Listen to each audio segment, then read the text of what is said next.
हैं सिंस की एक और खबर पे, यानी कि स्टॉक्स न्यूज़ की एक और खबर पे।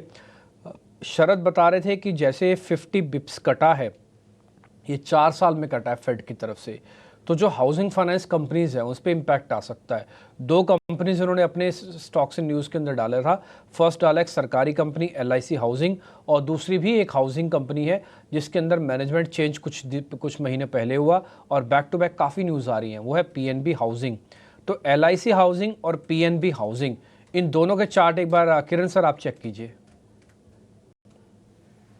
LIC हाउसिंग की अगर हम बात करें तो ओवरऑल NBFC स्पेस में एक अच्छा खासा मूव आने के बाद हम देख रहे हैं कि कहीं ना कहीं कंसोलिडेशन पेस चल रहा है।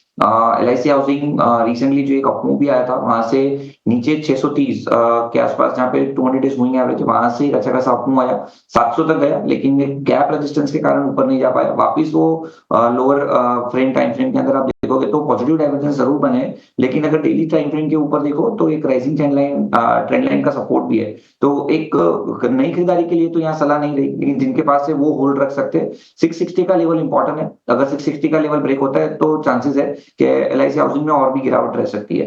तो करंट मार्केट प्राइस से नए लॉन्ग की सलाह तो नहीं रहेगी, 1-2 दिन वेट कीजिए, थोड़ा कंसोलिडेट होने दीजिए, उसके बाद हम देखेंगे। लेकिन एज ऑफ नाउ जिनके पास है वो 660 का एक स्ट्रिक्ट स्टॉप लॉस रखे।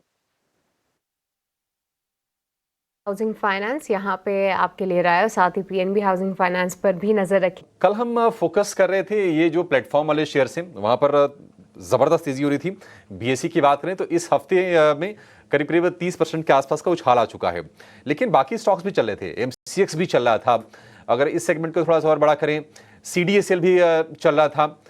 अवनी जी, जरा आप ये बताइए कि इन तीनों स्टॉक्स में से अभी और कह सकते हैं कि बारूद कहां पर बचा हुआ है, कौन से शेयर और चल सकते हैं? MCX यहां चल सकता है या फिर BSE? जी, मेरे हिसाब से तो दोनों ही स्टॉक काफी अच्छे स्ट्रक्चर में है और दोनों ही चल सकते हैं, लेकिन जो वॉल्यूम एक्टिविटी है वो BSE में बेहतर है। तो मेरे हिसाब से जो पार्टिसिपेशन है वो मैक्सिमम पार्टिसिपेशन BSE में आ रहा है। MCX भी अच्छा है, दोनों में ही आप ट्रेड कर सकते हैं, लेकिन MCX में इतना ज्यादा पार्टिसिपेशन नहीं है, और ये फ्यूचर में होने के कारण यहाँ पे फ्यूचर में काफी बिकवाली भी बहुत बार हो जाती है। सो अगर इन्वेस्टमेंट तौर पे अगर आपको देखना है तो BSE बेट रहेगी। ठीक है, BSE एक बेहतर आपके लिए सिलेक्शन होगा इन शेयरों में।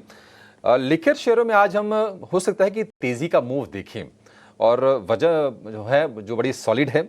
आंध्र प्रदेश में नई शराब नीति को मंजूरी मिल गई है, और प्राइवेट फर्म्स के जरिए अब शराब की रिटेल बिक्री की जाएगी। 1 अक्टूबर से ये शराब नीति लागू हो जाएगी। किरण जी, आपने भी इस खबर को देखा होगा।